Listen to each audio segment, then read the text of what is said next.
Officer for Pinellas County Schools. As you know, Hurricane Milton has caused devastating damage to Pinellas County and the Tampa Bay area along throughout the state. The storm arrived late Thursday, October 10th. And here to talk about the storm's impact on our schools are Superintendent Kevin Hendrick, School Board Chair Laura Hine, Area Superintendent Mike Vigue, and Principal Jeffrey Larsson. Please hold all your questions until the end. Thank you. Good morning. Thank you for being here. For the second time in 2 weeks, our community has experienced tremendous loss. First Helene on September 26th, and now the impact from Hurricane Milton on October 10th. We continue to share our thoughts and prayers with loved ones who've lost their lives, those who lost their homes, property, and livelihoods. Hundreds of our employees have lost their homes or had them severely damaged during Helene and Milton. I am grateful to the more than 1,000 school employees who worked to operate 13 storm shelters over 7 days from Monday through Sunday. They went above and beyond their call of duty, supporting over 10,000 Pinellas County residents, especially many with special needs and pets in our shelters. And even in one of our shelters at Largo High School, on the night of the storm, they helped deliver a healthy baby boy. Our staff, our transportation team, school nurses, and more worked to ensure that the special needs of our residents were met all the way through the last shelter being closed at noon on Sunday. When we received the all-clear message last Thursday, our operations and maintenance staff began assessing damage at school buildings to determine our ability to reopen.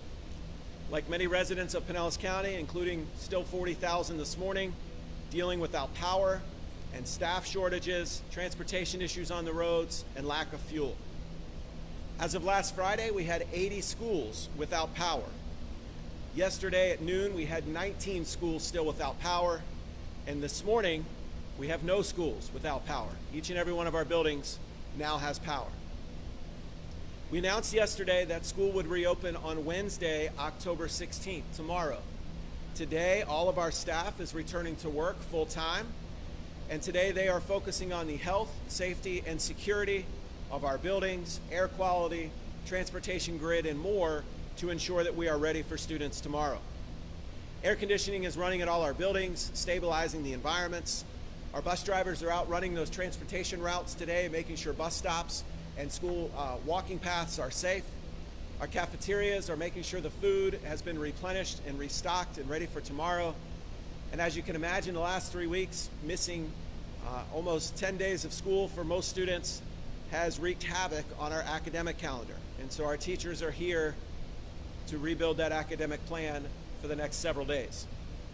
Several of our schools had roof damage, including here at Pinellas Park High School, but several other buildings across the district. The damage of patch and repair at most schools was relatively easy with our own district staff as well as contractors that we hired. The school that had the greatest damage was here at Pinellas Park High School. Fortunately, our emergency restoration contractor was already in Pinellas County, tending to Madeira Beach and Gulf Beaches Elementary School, and were able to come over on Friday and begin immediately stabilizing this school and environment. I know many members of our community have questions about the school year, makeup days, first quarter, and so much more. Our number one goal was to make sure students could return, give a sense of normalcy to our community, allow parents to return to work, and we're excited to do that tomorrow. I want to sincerely thank our school board for their support during this time, our community, parents, families, students, staff, first responders, and again, the employees of Pinellas County Schools, many of which who are mandatory reporters in a time of crisis and could not evacuate, but had to stay here, take care of their own homes, their own families, as well as the community. I especially would like to thank my colleagues at the Emergency Operations Center, Barry Burton, Kathy Perkins, Sheriff Bob Gualtieri, for their leadership and support with our community these last several weeks. We look forward to restarting school tomorrow for all of our students, and I'm happy with the folks behind me to take any questions. During Helene, you guys had said that there were some people that were displaced in their homes, they ended up in a shelter, or they ended up having a hotel kind of thing. What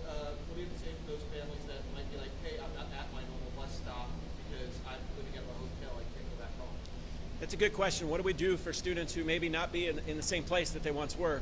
We're treating tomorrow like it's the first day of school. So if you're at a bus stop and you need a ride, we're taking you on the bus if you appear to be a Pinellas County School student. And we'll do that, get them to school safely, and then figure out the new route for them immediately.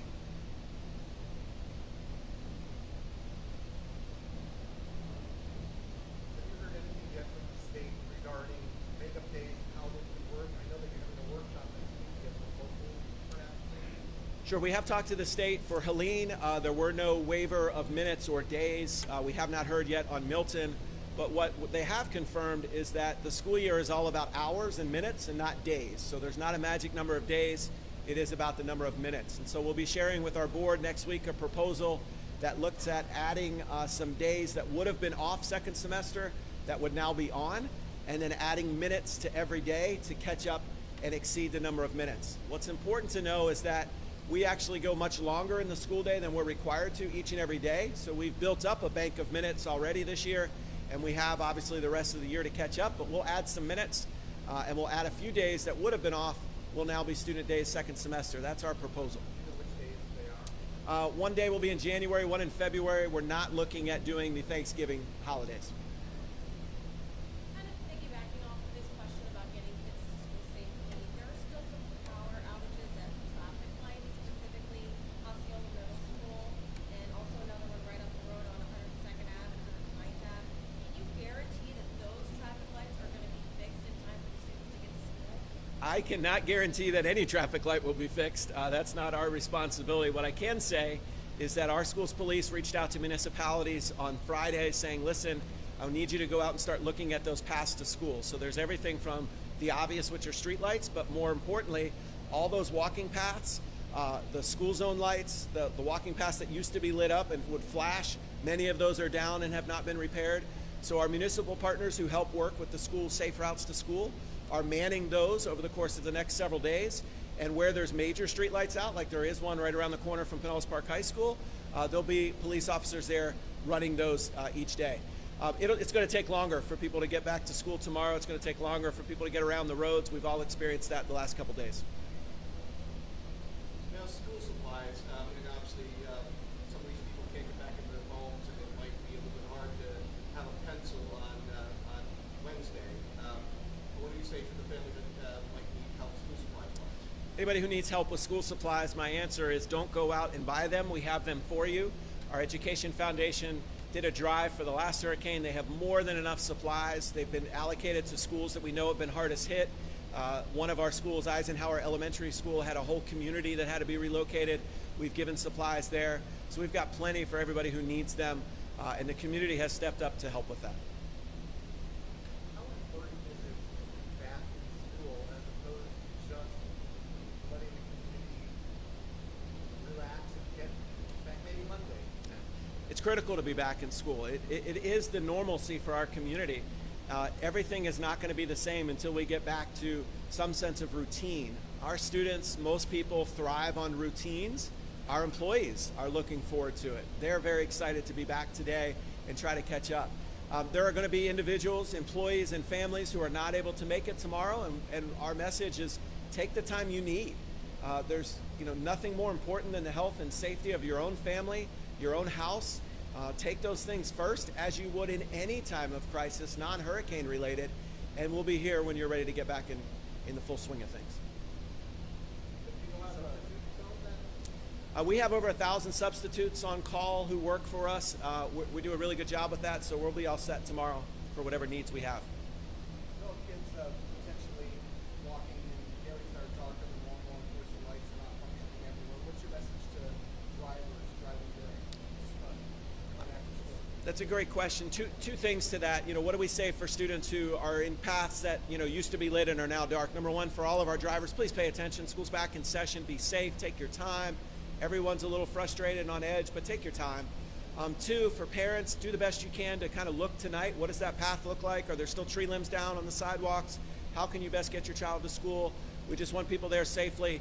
We'd love them there on time, but safe is better than on time tomorrow. How are you looking as far as extracurricular activities go?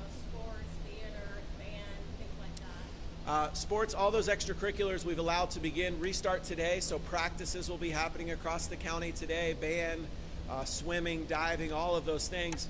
The Florida High School Athletic Association is adjusting schedules because, of course, Pinellas County is not the only one that's been affected by this. So just yesterday they announced they're extending the football season by a week. They'll be doing the same with other sports to get back in action. We're excited to have students back on campus today doing those things because it brings back just, I'm a teenager and this is what I do. And so we can't wait to have those this week.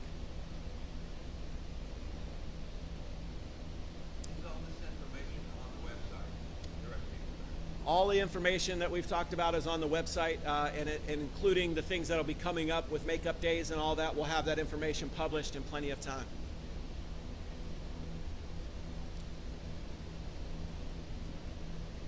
More questions?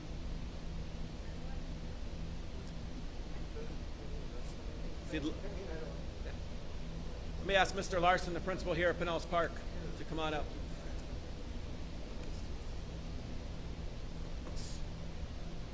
Good morning. Well, I'll tell you, we are excited for our staff to come back today. We're excited to welcome our students tomorrow. Today is all about making sure our classrooms are ready to go. The district has been fantastic as far as getting resources into the building to make sure that we can open up and welcome our great community back. Our faculty, really second to none as far as commitment to the students and commitment to our community. So really looking forward to getting that sense of normalcy back.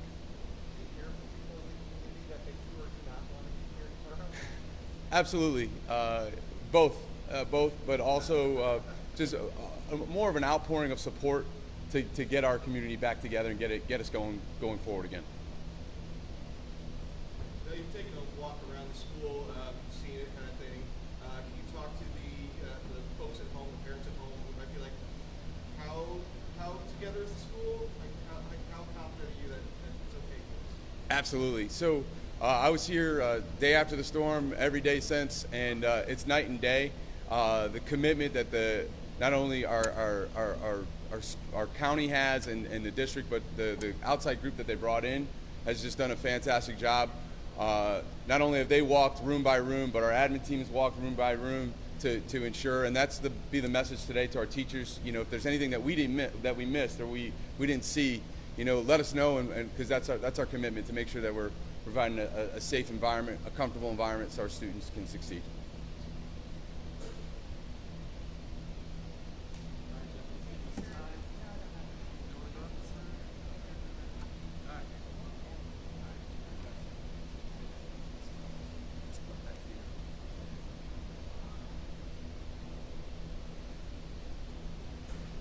Good morning, my name is Laura Hine. I'm chair of the Pinellas County School Board, and the one thing I would like to say this morning is I'd like to echo Mr. Hendrick's comments in thanking the county, thanking Barry Burton, Sheriff Gualtieri, Kathy Perkins, and the leadership.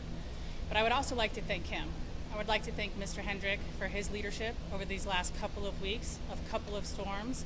He and his executive leadership team have shown the kind of steadfast devotion to both excellent decision-making and compassion for our staff, our teachers, and our community.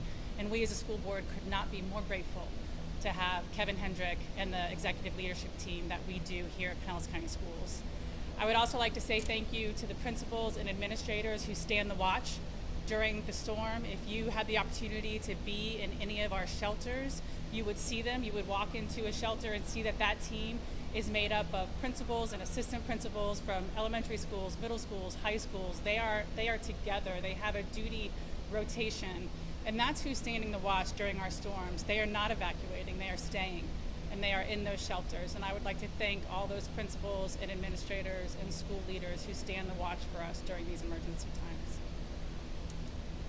I'm happy to answer any questions. I think a lot has been covered. As the school board takes up makeup time and all these other issues surrounding it, do you have anything that you're going to be asking for? Do you not want to have certain things happen, or do you definitely want to have certain things happen in that regard? When it comes to makeup time for the academic year, one thing I have great confidence in Pinellas County Schools is we believe in and we are very good at academic excellence. We were one of, if not the first counties to recover academically from COVID. And I believe that when it comes to the time we've had off for school with these hurricanes, we will also recover very well academically. Are you asking the superintendent to add an hour to one day, once a week, or? I look forward to our workshop next week when they're going to propose some different ideas. What I know is that Mr. Hendrick and our executive leadership team and our chief academic officer and the people responsible for educating our children take that seriously, and they're very good at it.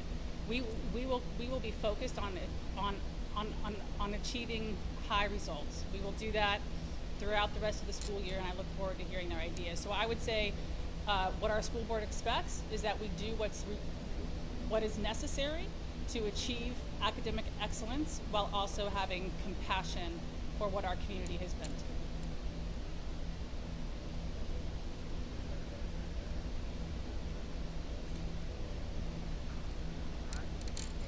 Thanks, everybody.